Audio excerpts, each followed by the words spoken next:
अब दुआ मंगिया जीवे जीवे फखर सरदार जी अलाउद्दीन जी करे बदलिया सरकार पप्पू फकीर फखर सरदार जी हाजी साईं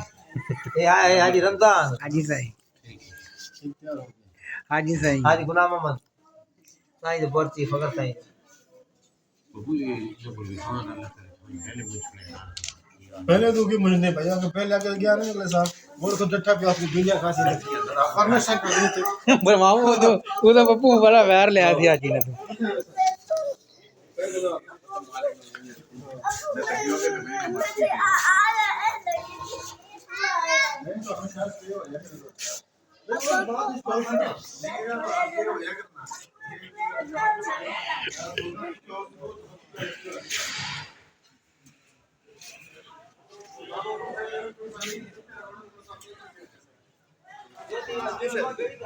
दिल्ला के खाली दा सहारा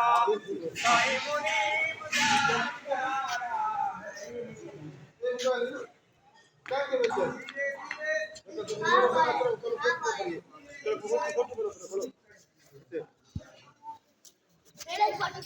हाँ